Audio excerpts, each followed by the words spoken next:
Hola, hola, muy buenos días. Bienvenidos a este 3x7. Enrique Chávez, Carlos Paredes, Valeria Vázquez de Velasco. Vamos a descifrar lo que ha ocurrido esta semana. Hoy es sábado 15 de marzo. Hay que pagar las cuentas, las tarjetas, por favor, no se olviden. Pónganse al día.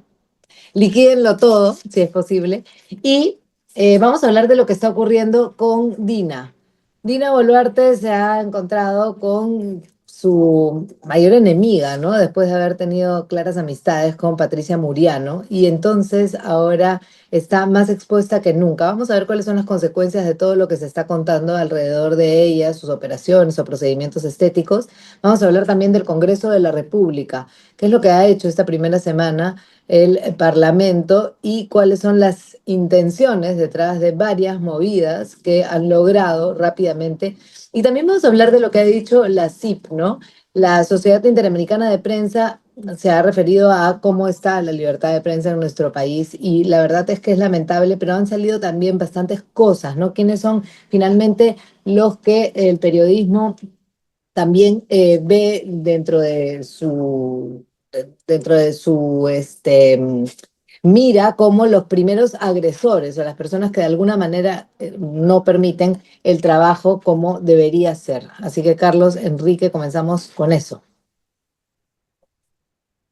Sí, y otro tema que esta semana también ha sido un reality show, ha sido el inicio del juicio oral estelar por el autogolpe del 7 de diciembre del 2022 con Pedro Castillo, que al principio rechazó a su abogado que le había puesto el Ministerio de Justicia, o por supuesto no acreditó ninguno de los 26 abogados que tiene hasta ahora, y finalmente se declaró en huelga de hambre que le duró pocos días. Entiendo que el viernes ya la levantó. Lo cierto es que ya han aparecido los testimonios, no solo que confirman que sí ordenó, por ejemplo, la detención de la entonces fiscal de la Nación, obviamente el cierre del Congreso, y incluso periodistas de la televisión nacional confirman que Betsy Chávez le dijo: de inmediato viene el decreto ley para volver en una dictadura a este régimen, ¿no? Y también la fiscalía ha podido probar que Aníbal Torres fue el escriba del autogolpe del 2022. Y Bobbio ha dicho que le deben dejar detenido, pero por idiota, ¿no? Ha dicho. Por estúpido. Por estúpido, sí, esa fue la palabra. Enrique. Por estúpido, ¿no? Sí, bueno, no, para completar lo del juicio a Pedro Castillo, efectivamente, esta argumentación de su defensa, que ha tenido eco por personajes como Roger Waters, ¿no? El autoproclamado genio creativo de Pink Floyd, eh, pues lo que te dicen ellos es, oye, no, ¿cómo pudo haber rebelión? Porque en realidad el problema para Castillo, lo que abulta sus 34 años y lo que salta el tema de prescripción del caso es el delito de rebelión, ¿no? Porque hay otros más. Pero dice, no puede haber rebelión si no hubo levantamiento en armas. Y claro, cuando la Suprema, la Sala Penal Permanente presidida por San Martín, lo meten en preventiva, se desarrolla un poco la posibilidad de que pueda haber tentativa de rebelión. Aquí habrá que ver, pero el hecho de él, o sea, implementar órdenes con la policía, que es precisamente la que utiliza las armas y la violencia, para no solamente cerrar el Congreso, detener a Patricia Benavides, lo que acaba de señalar Carlos, pues te da a entender que esto no fue una especie de balbuceo de Castillo, que es lo que no solo Castillo quiere hacer ver, sino él dice, yo actué solo, como si los estúpidos fuéramos nosotros, ¿no? Y yo actué, es como que llamas a TV Perú, ¿no? Haces todo esto y sale como una especie de instalación artística, ¿no? En la cual el tipo hace una proclama sin ningún tipo de significado de fondo, ¿no? Es la cosa más idiota que he escuchado en mucho tiempo, pero claro, el objetivo de ellos finalmente es construir una articulación jurídica que lo libre a él y a sus cómplices. Es esperpéntico, la verdad, pero todos estos elementos te recuerdan que sencillamente fue un golpe mal ejecutado, porque, claro, el golpe es a las 11:40 y esta llamada al comandante general de la policía es a las 12. Tú no lees primero y después llamas, ¿no? O sea, es parte de esta cosa tan loca que hemos vivido en el Perú en los últimos 5 años, pero el hecho es que se dio. y hubo estas instrucciones para implementarlo. No, y yo hablo de Bobbio porque lo hemos dicho acá también. Bobbio tuvo un papel importantísimo y sin embargo ha sacado cuerpo completamente porque todo eso, de alguna manera, se autorizó con alguien que estaba metido en las Fuerzas Armadas. Pero bueno, al final de cuentas, Solamente para cerrar ahí, llama la atención que sí. Bobbio no esté acusado, ¿ah? No, Bobbio no está acusado y para no está colmo acusado tira. y nada indica que sea ningún tipo de colaborador eficaz. O sea, al parecer la fiscalía ha terminado convencida de que Bobbio efectivamente no tuvo que ver. Y ahora Bobbio le dice estúpido a Castillo, pero en la campaña de la segunda vuelta él decía que era un hombre inteligentísimo y con gran sensibilidad social. Pedro Castillo, así que bueno, Pero entonces eso, es ¿no? parte, Yo no él, sería de perder de la vista a Bobbio porque al final de cuentas algo ha jugado interesantemente. No voy a decir, bueno, o Bobbio no es inteligente. bobo, Bobbio no es Eso. bobo. Eso, a eso íbamos. Pero bueno, a mí me queda, yo me quedo sorprendida con la atención que jala este tema. O sea, incluso nosotros, ¿no? Hemos comenzado el programa, tenemos temas importantes que hablar, pero no, Pedro Castillo, los dos han agarrado ahí Pedro Castillo porque, no sé, tiene carnecita, tiene algo y ha llamado la atención hasta de manera internacional. Pero vayamos a Dina. Dina es la presidente ahora y Dina está metida dentro de un charco bastante grande, ¿no? Estas amistades que tenía y que claramente se han terminado, la están llevando al hoyo, diría yo. Han salido, bueno, más pruebas, selfies, chats, más información sobre lo que ella ha hecho durante este tiempo, en el que prefería estéticamente andar renovada, más allá de lo que podía significar frente al Perú, ¿no? La relación con Cavani, por un lado, y por otro lado, la mentira a todos los peruanos. ¿Cómo es que analizan ustedes la participación de Patricia Muriano con toda esta información y esta amistad rota con la presidenta? Yo creo que la presidenta Dina Boluarte ya está en serios problemas. ¿Por qué? Ella inaugura su mandato hace ya 27 meses, es decir, diciembre del 2022, con la trágica muerte de muchos peruanos, decenas de peruanos, ¿no? Y no solo los 49 atribuidos a las Fuerzas Armadas y la policía, Mm. sino por lo menos 20 más atribuidos a otras causas. Eso que parece un problema grandote, hoy está como detenido en la congeladora, ¿no? Incluso hay dudas si hay o no una denuncia contra ella ante la Corte Penal Internacional. Pero otro tema más frívolo, más pedestre, más doméstico, que son las 5 intervenciones estéticas que se realizó en junio del 2023, hoy abren, sí, yo creo, una puerta muy gravísima. No sé si para que termine o no termine su mandato, pero va a tener consecuencias penales de todas maneras, ¿no? ¿Por qué?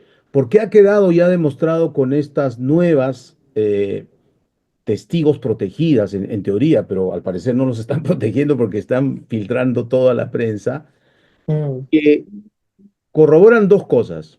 Primero, que Dina Boluarte mintió flagrantemente al país entero al decir que se había hecho una operación de necesidad médica cuando queda clarísimo que no fue una, sino 5 y las 5 estéticas.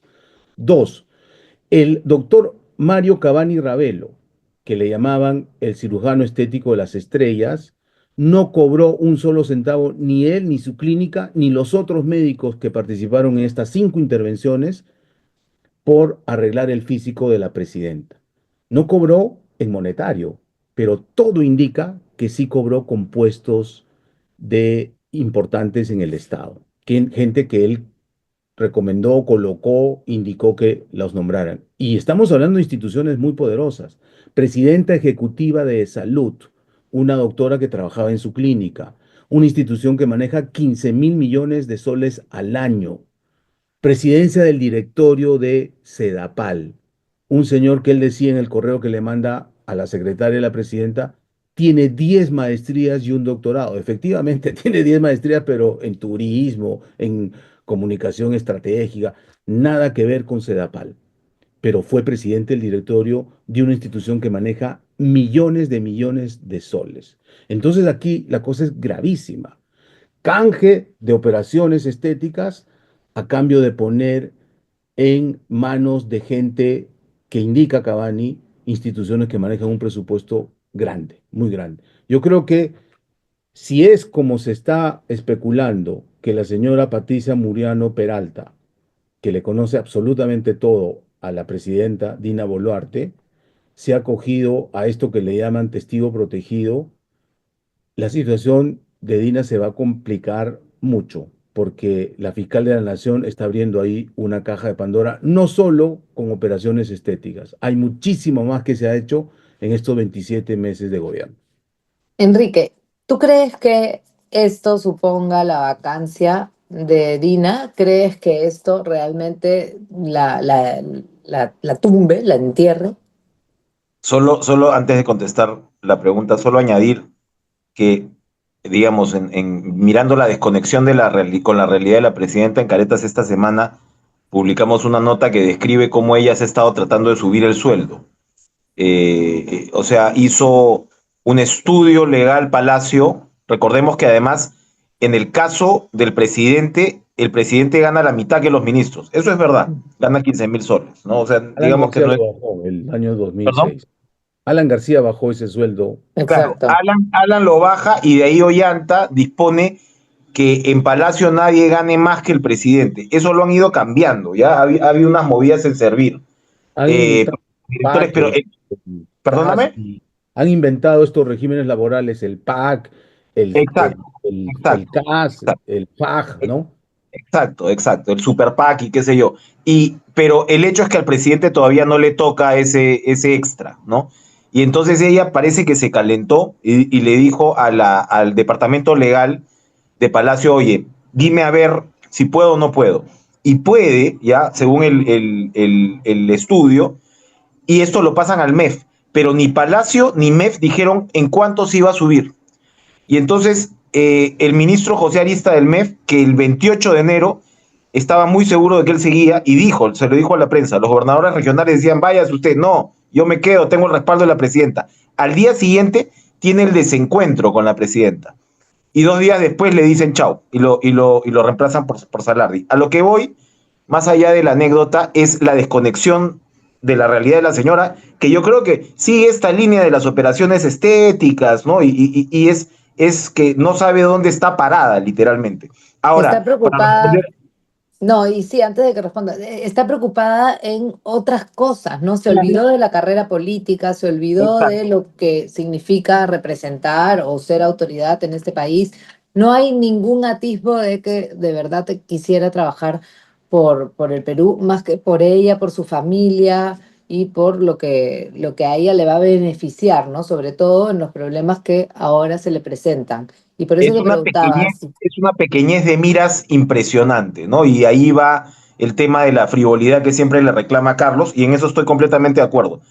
Yo no creo que esto vaya a terminar en una vacancia, porque, a ver, ni siquiera han vacado al ministro Santibáñez, o no lo han censurado, ¿no? Que es un señor que toda la semana sale, bueno, no solo que defendía a quien defendía, que decía lo que decía, que cobraba supuestas coimas, o sea, estás hablando pues ya de un escenario post, eh, digamos, equilibrio político. Y solamente decirles que el 6 de marzo, cuando quisieron censurar a Salguana, que es seguramente la expresión de la alianza con Boluarte más sólida, la votación fue de 17 votos a favor, 64 en contra y 14 abstenciones.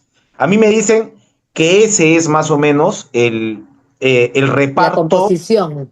reparto de fuerzas en el Congreso, que en este caso corresponde a lo que tiene Dina.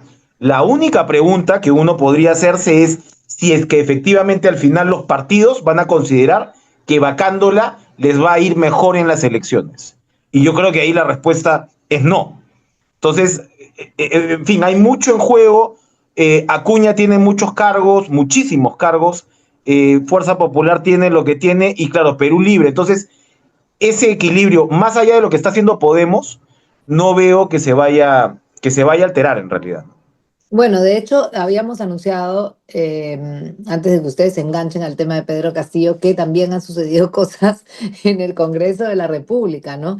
Han llegado con fuerza los congresistas, han comenzado a mover algunas leyes, algunas normas, justamente este, ya sin importar lo que la opinión quiera, sin importar lo que el Perú refleje en encuestas, en estudios, en nada. Ellos van y sencillamente avanzan según lo que tienen en la mira, ¿no?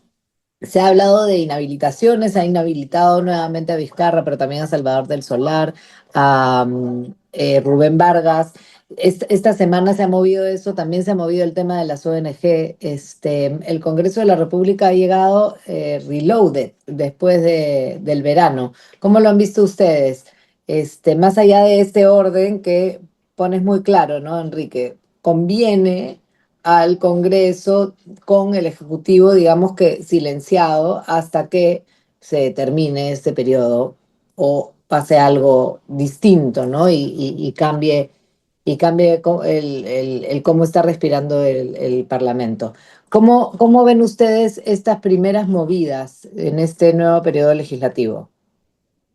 Este inicio de legislatura 2025, como dices, ha venido recargado. Y habían proyectos de ley que estaban embalsados de la legislatura anterior, incluso del año pasado, como esta ley que va a supervisar mejor a las ONG, ¿no? Potenciar la APSI, que sin duda ha traído de inmediato rechazos, quejas de sobre todo algunas organizaciones no gubernamentales.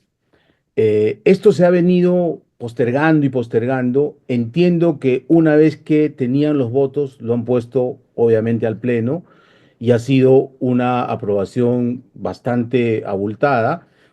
Esto va a terminar probablemente en una demanda de inconstitucionalidad. Todavía falta que obviamente la presidenta la promulgue, puede observarla también. Lo más probable es que no lo va a hacer. Yo personalmente creo que sí hacía falta una supervisión mucho más adecuada de las ONG en el Perú, ¿no? Como sucede en Estados Unidos, como sucede en Reino Es Unido, una como sucede en tendencia Canadá, mundial, ¿ah? como sucede también en Australia, ¿no? Por una razón muy simple, ¿de dónde recibes el dinero? ¿Cuál es la agenda del que te está dando dinero? ¿Y con qué fines? Tú tienes que ser transparente, ¿no? Porque hay ONG que, por ejemplo, nosotros hemos trabajado varios reportajes al respecto, satanizan a las labores de las comunidades nativas de la selva. ¿Por qué? Porque ahora están exportando especies silvestres, estas para los zoológicos, y probablemente pues hay criaderos en otras partes del mundo que no nos conviene la competencia de la Amazonía peruana. Entonces, hay ONGs que satanizan a estas comunidades que hacen labores absolutamente legales, supervisadas, dentro del marco legal nacional e internacional, pero que son satanizadas y denunciadas por todo, por crimen organizado, por lavado de activos, por todo, porque hay alguien afuera interesado que esa competencia no se dé en los mercados grandes de estas especies amazónicas o silvestres para zoológicos, parques de diversión, ¿no es cierto? Pero llegar a Se tiene que meter a todas las transparentar. ONG en el mismo costal también es una tontería, ¿no? Porque hay muchas cosas de las que carecen los gobiernos que repercuten justamente en la población, que no hacen, no logran realmente proteger a muchas personas, especies, regiones, en fin, y sí se logran desde organizaciones no gubernamentales, que sí son responsables, que sí funcionan y que sí dan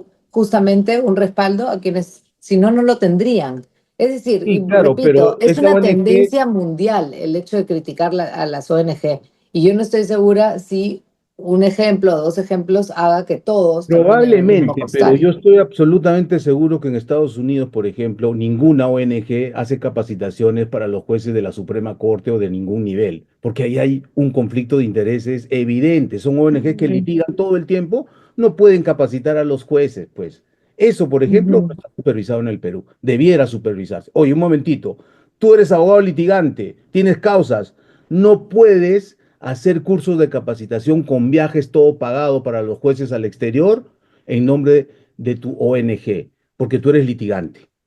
En ninguna parte del mundo pasa eso. Entonces, eso es bueno que se supervise, por No, ejemplo. y además tú tienes organizaciones que van con los letreros de justamente ayuda al mundo y esto que trato de explicar que tiene que ver con el apoyo en los vacíos que hay en cada uno de los gobiernos en general y al final de cuentas este, tienen muy mala fama, tienen presupuestos altísimos, no logran tampoco nada, a veces es una organización mundial de viajes, de pasajes, de hoteles, de gastos y termina siendo sencillamente un saludo a la bandera. Entonces, evidentemente hay cosas que hacen que todas estas sospechas se levanten en contra de las ONG, pero yo creo, repito, que es una tendencia, que es una movida y qué tan importante es en este momento con los problemas que tenemos en el Perú darle atención a las ONG. ¿O es un Bueno, tema anticaviar a la larga? bueno, pero es parte de ese contexto. Yo creo que finalmente hay de los elementos que sí que puedes haber tenido ONGs que se han excedido, pero es parte de un ambiente que va mucho más allá. O sea, esta semana Bill Gates ha votado un huevo de gente de su gigantesca iniciativa para combatir el cambio climático, porque sencillamente sabe que eso no va a tener un correlato con el gobierno americano. El gobierno americano, hablando de varios de estos programas sí eran financiados por USAID y ha eliminado el 85% de todos sus programas. Y uno, por ejemplo, por el otro lado, uno sabe que el café, el cacao en el Perú sí se han desarrollado a partir de ayudas de ONGs que trabajaban con los gringos, ¿no? Entonces yo creo que hay de cal y hay de arena, pero el hecho es que el mundo se está reconfigurando en ese respecto. O sea, creo que a la larga va a haber mucho daño también, porque claro, tienes programas contra la malaria, ¿no? Es decir, tienes cosas súper complicadas ahí. Pero sí, yo creo que finalmente es como tú dices, es una tendencia. Y la otra tendencia, que es lamentable, es la de la guerra contra la prensa, ¿no? O sea, que son, digamos, dos caras de una misma moneda. Y Y eso también los, se ha visto en el Congreso de la República esta las semana. iniciativas para reforzar, oye, mira, los periodistas, y esto lo comentamos en la reunión con la CIP, estamos recibiendo no solamente, estamos siendo más enjuiciados que nunca, estamos recibiendo, ya cuando ves que la carta notarial se convierte en algo recurrente, cuando al final antes lo que en todo caso había era un debate. Por supuesto que siempre tienes el derecho, si es que tienes la razón de una rectificación, etcétera, etcétera. Y yo creo que cualquier medio medianamente serio tiene que hacerlo. Pero entonces tienes por un lado un ambiente recontra polarizado en redes, donde todo el mundo dice lo que le da la gana, y por otro lado tienes un esfuerzo para reprimir el trabajo del periodismo cada vez más, ¿no? Ujú, Y esto ujú. también, lamentablemente, como dices tú, es parte de una tendencia que no es solamente peruana, ¿no? Es Bueno, parte de una tendencia, yo diría, autoritaria que se está viendo en el mundo. es interesante, ¿no? O sea, al final de cuentas, bueno, habíamos hablado también de la inhabilitación, no sé si ya saltamos del Congreso a lo que ha ocurrido justamente con la CIP, pero bueno, puede ser eso, ¿no? Las inhabilitaciones y el hecho de que se trate de tocar una vez más el Código Penal en relación a lo que la prensa puede decir y no puede decir, esto con envuelto en el tema del delito contra el honor, ¿no? Este, en fin, el tema de las ONG es largo. Yo he tenido experiencia y la verdad es que me pica decirlo. Me ha tocado estar en África para ver cómo es que se trabajaba en los campos saharauis, que acá son muy mal vistos también. Se ve como una movida caviar. Ya con Sigrid Bazán respaldando el tema, digamos que todo quedó bastante embarrado, pero cuando yo he estado en esos lugares donde son completamente inhóspitos y está la gente sin lograr justicia, supuestamente respaldados por la ONU, porque la ONU pide que se liberen y que tengan nuevamente su ciudad, en fin, es un conflicto muy largo. Hay 15 ONGs dándoles la posibilidad a esas personas de que vivan, ¿no? Y ahí hay ayuda con médicos, hay ayuda con alimentos, hay ayuda de todas las formas, porque realmente es un lugar de guerra, que hay muchos en el mundo, donde no hay un soporte, ¿no? Entonces, a mí me cuesta mucho también el tema de las ONG porque tengo mi corazoncito caviar por un lado y por otro lado, tengo esta experiencia que les comento así rápidamente. Algo más del Congreso antes de pasar entonces a lo que se ha resuelto con el tema de la prensa a partir de la CIP y también los principales agresores, ¿no? Para el periodismo, si nos Sí, da el breve, tiempo. breve sobre la agenda del Congreso esta semana. Se ha aprobado una comisión investigadora multipartidaria para investigar el caso Odebrecht, ¿no? Recuerden que ya hubo una, Rosa Bartra lo presidió en el Fujimorato potente del Congreso que disolvió Martín Vizcarra. Me da la impresión de lo que se va a revisar ahora, más que la corrupción que ya quedó probada de estas empresas brasileras y sus socias peruanas, es cómo se negoció este acuerdo de colaboración eficaz, no solo con Odebrecht, sino con varias empresas también. Y ahí me parece que se va a revisar la actuación de los fiscales, Vela, José Domingo Pérez, y sobre todo de los procuradores Ramírez y Silvana Carrión, ¿no? Y lo otro que ha aprobado el Congreso también es a nivel de comisión permanente. Todavía falta el último voto en el Pleno, pero todo indica que va a pasar. Es la tercera inhabilitación de Martín Vizcarra, que se le está complicando ahora, incluso dentro de su propio partido. Recuerden que renunció el secretario de Juventudes y ha presentado una tacha ante el mismo Jurado Nacional de Elecciones. Y también en esa colada entran Salvador del Solar, Sagasti, Rubén Vargas, Illich, etcétera. Hay un montón de, Elich, ¿no? Un montón de gente que me da la El dicho, impresión sí. que en esta pre-campaña electoral se están adelantando para inhabilitarlos, ¿no? Ujú, ujú. Bueno, vamos entonces al debilitamiento de la libertad de prensa según CIP y al agresor principal reconocido por los periodistas. Enrique ha estado ahí y nos puede dar más detalles, pero se ha señalado a Rafael López Aliaga. Y de él también podemos hablar por el caso de Rutas de Lima, que se ha visto esta semana. Bueno, era un ambiente un poquito pesimista que yo creo que además tiene que ver con algo que va más allá, que es el tema del financiamiento de la prensa, ¿no? La prensa está desfinanciada. E incluso, o sea, por un lado tienes el tema de la publicidad y por el lado de repente de los más progresistas que se mueven sobre todo en Internet, tenías esta relación no solo con ONGs, o sea, que también se ha ido aparentemente terminando, ¿no? Entonces, hay un ambiente de dificultad, digamos, en todas las facciones de la prensa. Eso por un lado. Por otro lado, lo que se expresó mucho fue la pobre o casi inexistente relación. Y eso es interesante porque todos coincidían entre el gobierno y la prensa. Uno, por más crítico que sea, siempre vas a tener de alguna manera vasos comunicantes. Y eso, desde Pedro Castillo, era el análisis que hacían, se ha perdido, ¿no? Y es verdad, ¿no? Yo creo que los que estamos siempre teníamos fuentes a las cuales podías recurrir, porque como decía Enrique Sileri, un gobierno es un monstruo de varias cabezas, ¿no? O sea, tú puedes ser crítico, pero siempre vas a tener espacios, digamos, de desarrollo.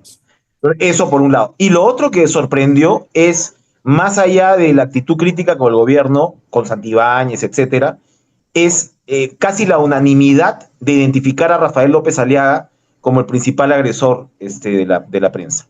Y Rafael, claro, en realidad lleva el tema o sea, sus amenazas las lleva a cabo, ¿no? Enjuicia, en fin, claro, va en Twitter y acusa de mermeleros, que es también otra tendencia, ¿no? Entonces, a mí me llama la atención que el alcalde de Lima, si quiere ser candidato, esté comenzando más de un año antes peleándose con prácticamente toda la prensa, ¿no? Eso yo creo que preocupa y a él le debería preocupar en términos de su campaña, ¿no? Y no solamente es una bronca que tiene con la prensa, él tiene broncas varias, ¿no? Y el tema de Rutas de Lima que se mencionaba antes también ha llegado ahora a no ser una denuncia contra la Municipalidad de Lima, sino ahora contra el Estado peruano, ¿no? Ante la CIADI, porque ya lo que ha hecho Rutas de Lima además a la cabeza con Brookfield y como principal accionista de este grupo, ha sido tener varios arbitrajes, ganar varios arbitrajes internacionales y sin embargo no puede seguir trabajando porque la bronca que tiene con Rafael López Aliaga no le permite continuar en esto que yo entiendo, Carlos, y ahí me interesa un montón tu mirada sobre el tema, porque para ti nace chueca esa unión, ¿no? El hecho de que los accionistas se distribuyan lo que antes tenía Odebrecht en sus manos, pero al final de cuentas, claro, no es solamente no es solamente un grupo que trabaja en el Perú, es un grupo internacional que tiene soporte internacional ante cualquier eventualidad que surja. Y en este momento se ha llevado al organismo más grande, ¿no? Para ver cuál es el orden finalmente, pero nos representa muy mal a nivel mundial. ¿Quién va a querer invertir si es que esto ya llega a las grandes ligas de la forma que lo está haciendo? No solamente contra la municipalidad, sino, repito, contra el Estado del Perú. Sin duda este tema es previsible, se había conversado cuando tomó esta decisión radical Rafael López Aliaga, pero solamente antes de comentar eso, un breve comentario sobre el tema de prensa y la visita de CIP acá al Perú. Es verdad que hay una polarización, es verdad que la relación de la prensa con el poder en general está deteriorada y cada vez más tensa, al punto que el Congreso quiere elevar las penas por estos llamados delitos contra el honor. Pero también es verdad que entre periodistas la relación está polarizada y está enfrentada. Por una razón, porque estamos haciendo periodismo para periodistas o entre periodistas. Hay un grupo de periodistas que desde una falsa superioridad moral apuntan con el dedo acusador a otros Sí. colegas y quieren calificar su trabajo cuando esa no es su función. Los que tienen que calificar el trabajo de los medios y los periodistas es el público, es la gente, porque hay pluralidad editorial, cada ciudadano debe informarse en el medio que considere es afín a sus ideas, que cree en esos periodistas, en su credibilidad, etcétera. Eso es democracia. Pero estos señores empiezan a acusar a sus colegas y esos colegas le están respondiendo con lo mismo. Les están diciendo, tú eres el prístino, tú eres lo máximo. Y resulta que dedicas a hacer media training, una actividad incompatible con el periodismo independiente. O resulta que, por ejemplo, haces relaciones públicas mientras también ejerces el periodismo en simultáneo. Dos actividades incompatibles. O recibes dinero de las ONG y no haces tu disclaimer y estás vendiendo su agenda como si fuese de interés público. Entonces yo creo que eso también es pernicioso para el periodismo en este momento, este enfrentamiento entre colegas, que lo único, y lo estoy hablando en mea culpa, porque también me han atacado y también me he tenido o me he visto obligado a responder, ¿no es cierto? Creo que eso contamina más el ambiente de servicio público que se supone es el trabajo de los periodistas. Es parte también de la tendencia mundial, parte de la contaminación mediática, etcétera, etcétera. Ahora sí, a lo de López Aliaga. Yo creo que se No, va a y meter en un problema serio. una cosita. Sí. Yo creo que en el tema del periodismo las cosas fallan cuando el periodista es protagonista, ¿no? O sea, y nos olvidamos que la noticia es Kapuscinski quien decía que debe cuando el protagonizar. periodista es protagonista de la noticia, algo malo está pasando con el periodismo. Pero eso está pasando hace mucho rato, ¿no? Realmente ahora todos los periodistas van uno contra otro, ya las casas, o sea, los canales, los periódicos al final terminan siendo herramientas para los periodistas que tienen nombre y apellido y que se están peleando por ellos, ¿no? Por sus propios intereses, por sus propias, además, miradas y En una el lógica que canal se han evidentemente es peleado personal. a bazucazos más de dos o tres periodistas, ¿no? Y lo conozco de cerca. Enrique está ahí calladito con el micro apagado, no quieres decir nada. No, o sea, coincido. Justo ayer hablaba con un funcionario del gobierno chileno que había vivido mucho tiempo en el Perú y señalaba a dos o tres muy conocidos y decía, claro, el problema es que a ellos les ganó el personaje se los comió. Y es efectivamente, sí, yo creo que es un problema de fondo que no viene de ahora, pero este tema un poco como de redes y demás ha multiplicado y ha Claro. exacerbado el tema del ego, que siempre es bien complicado, ¿no? Había un británico que decía, he visto más colegas morir por ego que por alcoholismo. Unas memorias de un editor de The Guardian que es extraordinario. Y yo creo que eso es un poco lo que está pasando. No es que yo no le dé importancia ni nada, sino que también en mi momento pasé por los choques y eso, y sencillamente ahora me parece una estupidez muy dañina, ¿no? En realidad es muy dañino, porque finalmente es eso, ¿no? Redunda en la cada vez más baja calidad de periodismo. Tendríamos que Y, dedicarnos a hacer nuestro trabajo más que otra cosa, ¿no? y nos olvidamos de lo que decíamos de los mismos políticos, ¿no? ¿Para qué estás? ¿Para qué es que haces la función en el periodismo, que es justamente llevar información, comunicar, abrir los ojos a la gente y no estar todo el rato mirándote el ombligo? Carlos, sobre el otro tema, Rutas de Lima, que yo sé que te gusta. No, yo creo que me queda clarísimo que López Aliaga está en campaña permanente, él va a ser candidato de su partido sin lugar a dudas, va a dejar a Renzo Reyardo en la Municipalidad de Lima, cosa que ya es cuestionable. Y claro, con su personalidad, con su ímpetu, ha querido hacer las cosas a su manera. Siendo empresario, me parece que no ha sido asesorado adecuadamente en lo que tú dices, ¿no?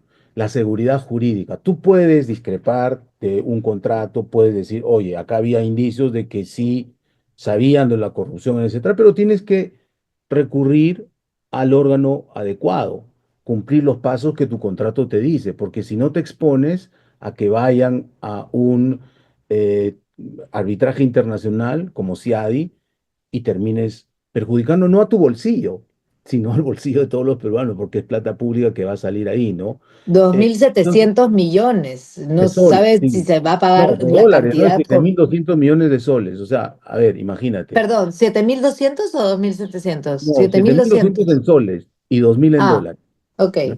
ok. Eh, Pero bueno, son millones de dólares que perdería el Perú Sí, claro. por Y una esto contamina pataleta. más el ambiente porque sí hay, por ejemplo, ciudadanos de Puente Piedra o al sur de Pachacamac, de Villa El Salvador, que para ir al hospital tienen que pagar peaje de ida y vuelta porque no hay estas rutas, digamos, Pero transitorias, son rutas que rutas debería hacer alternas. también el gobierno o la misma municipalidad, Eso más es lo que allá de falta, las que que se tienen pongan a una peajes. mesa y que digan, a ver, veamos, hay ciudadanos que están siendo afectados, ok, ¿cómo solucionamos? ¿De quién es? ¿Dónde está la pelota? Municipalidad, Ejecutivo, Ministerio de Transporte, hagámoslo de una vez en vez de estar peleándonos. Eso es lo que hace falta, ¿no? A ver, porque el ¿Quién debería contrato ser que el conductor tienen de eso? estas empresas es para cobrar peaje en esas rutas. Eso se hizo así. Luego, si tú como gobierno no tienes una ruta paralela, una ruta alternativa, ese es un tema que tú tienes que solucionar. Y eso no es la mirada que ha tenido, porque los primeros años de Rafael López Aliaga han sido de pataleta pura. Yo repito, a mí me parece que la pataleta le está costando carísimo al país completo. Y él sigue, ¿no? En sus propias broncas, pero sin realmente avanzar. Solo, Por el solo para contrario. añadir un datito ahí que me parece importante, para llevar a cabo una batalla de estas tienes que tener una estrategia jurídica muy clara. Y toda estrategia jurídica en el ámbito del arbitraje internacional te va a exigir una sentencia firme, que para empezar no la tienes acá, porque creo que el juicio ni siquiera ha iniciado, se ha demorado mucho. Entonces, adelantarte finalmente, y eso ya puede ser un problema del Poder Judicial, ¿no? De la diligencia y de los retrasos, pero tú irte afuera sin tener sentencias firmes para poder respaldar tu caso, va frito, va frito. Y es lo que creo que en realidad pues está afectando el fondo de la estrategia de Porky. Oye, vamos 40 minutos de podcast, ¿qué le parecen? ¿Qué Ah, le mira. parece que nos hemos ido, pero de bruces? Entonces, lo de Pedro Ah, Castillo, no sé, no sé si quieren terminarlo ya como colofón de este largo encuentro. no, es que yo creo que lo de Pedro Castillo ya lo desarrollamos básicamente bien en la. Yo creo que es hora de detener este podcast. Creo, Yo creo Ya, creo que que es, sí.